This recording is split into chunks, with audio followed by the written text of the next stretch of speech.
makes sense. You go, so if there's a 10-minute test, there's 3 different categories.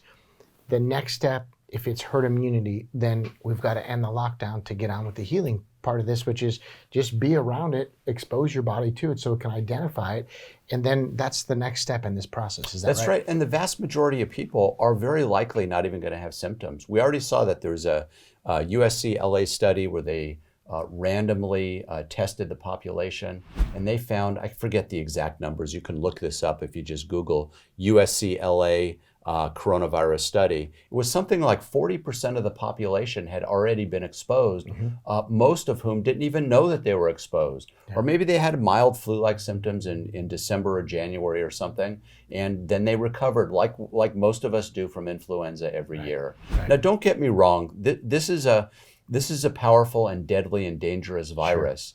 Sure. And it may in fact be more infectious than influenza.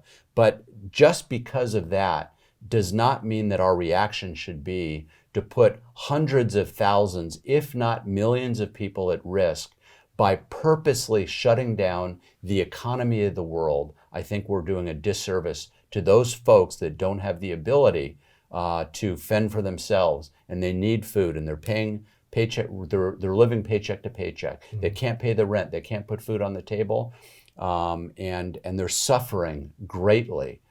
Calls to suicide hotlines here in Orange County. Orange County Register had an article over the weekend, have dramatically spiked. There's an article out of a Michigan news outlet that said something like, on average, they get about 1,000 calls in a month, and they're up to 250,000 calls.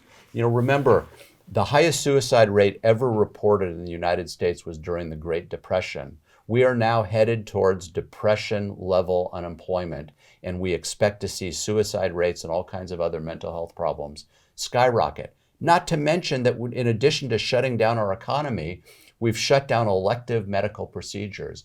And when you look at some of the details, it's crazy. Right. We're talking about breast cancer surgeries. Right. We're talking about chemotherapy for people with cancer, et cetera. And we're shutting that down, and we're putting doctors and even nurses sometimes out of work because we won't let them practice their skill. Yeah, and what's determined elective is sometimes an insurance classification. It's not something you and I would say is elective. It's necessary. This is care they need.